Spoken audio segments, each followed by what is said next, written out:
Hi, welcome back. I hope you were able to tackle the homework question. So let's get started and dive into it. We wanted to know, out of our conversions for campaign 1, what were the percentage of females for campaign 1. We have a pie chart here, which is not filtered, which has a total amount of conversions for male and female. We can find our answer in one way by creating a slicer, going up to the visualization, click slicer, choosing campaign, and filtering on campaign 1. And now we have the percent of females who converted for campaign 1. We can also create a pivot chart.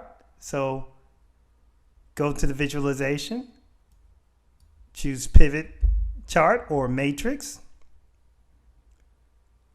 click campaign, which is going to be our rows, total conversions as our value, and then for our columns, we can choose gender. Now, this value is not in a percentage, and we would have to take some time to calculate it if we wanted column 875 over 1618. However, if we go back to value and we click the down caret icon, and we move our mouse down to show value as, and this is very similar to a pivot chart in Excel, we want the percent of row total because our campaign 1, 2, and 3 are rows. So now we can see we get the same answer for females in campaign 1. We'll explore this a little bit more in later tutorials, later videos. But now I want to talk more about how we do calculations in Power BI. And the first thing we're going to tackle is a calculated column. So let's take a look at our data by clicking the data icon, which is a table on the left side.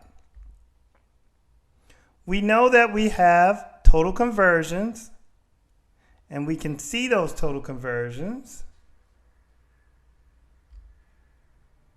here. And we also have an approved conversion, so we're going to deal with this a little later. But let's look at total conversion, and then we have a sale amount. So our sale amount is the same because hypothetically in this data set we're selling the same item. So, but we don't have is the total sale amount, which would be the conversions times the sale amount. We can easily get that amount by multiplying these two. So let's go back over to your report by clicking the report icon, and let's create a new page by clicking the plus sign. And we're going to create a new calculated column. So there's a couple ways to create a column. If you go from the Home tab over to the far right, we can see New Column. We can also right-click our table on the right, and we can also create a new column from there.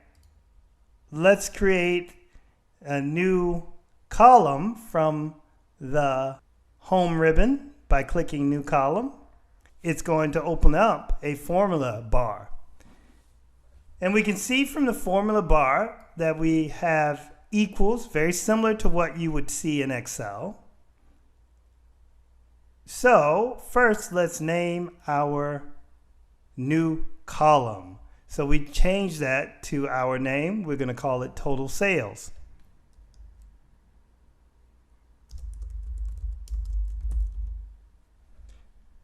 Now we can multiply the column that we want, which we know we want to multiply total conversions. So we can start typing T and let's see what happens. As you see, we can see our table in the column that we're interested in. And this is what we want to do, multiply these two columns. So let's use total conversion, and we can make the times symbol. And what do we want to multiply that by? The sale amount. So we know sale amount starts with an S. And if we just type the S, we can see that it brings up all the columns with that letter. So I'm going to double click sale amount. And now our formula is complete.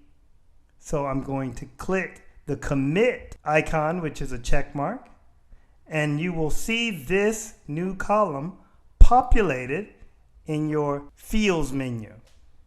And if you look at the different symbols, we know that we have an aggregation symbol here for our column, but because we know it's a number, we know we have this calendar, which represents a date. We know we have this for our hierarchy that we created, but let's take a look at this.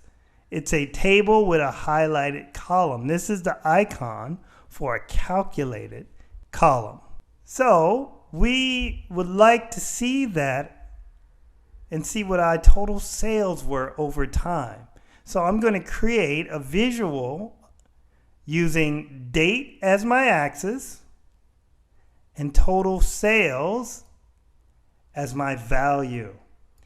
We can see based on the theme that we have our values there.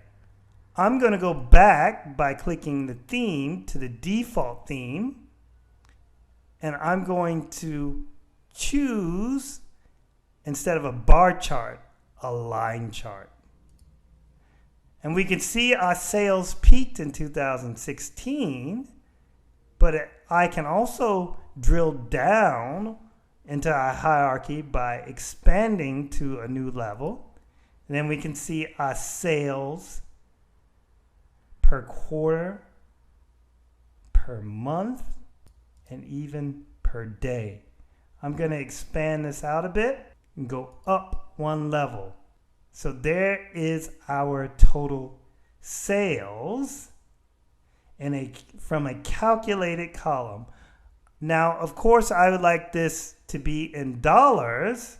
I can click the calculated column from the fields menu and move back to our modeling tab at the top. Once I highlight that, I can change that to a currency format. I'm going to choose the symbol for United States dollar. And we can see in the tooltip our new total sales line chart. I would like to know, for your homework, which ad manager had the highest day total sales amount. See you in the next video.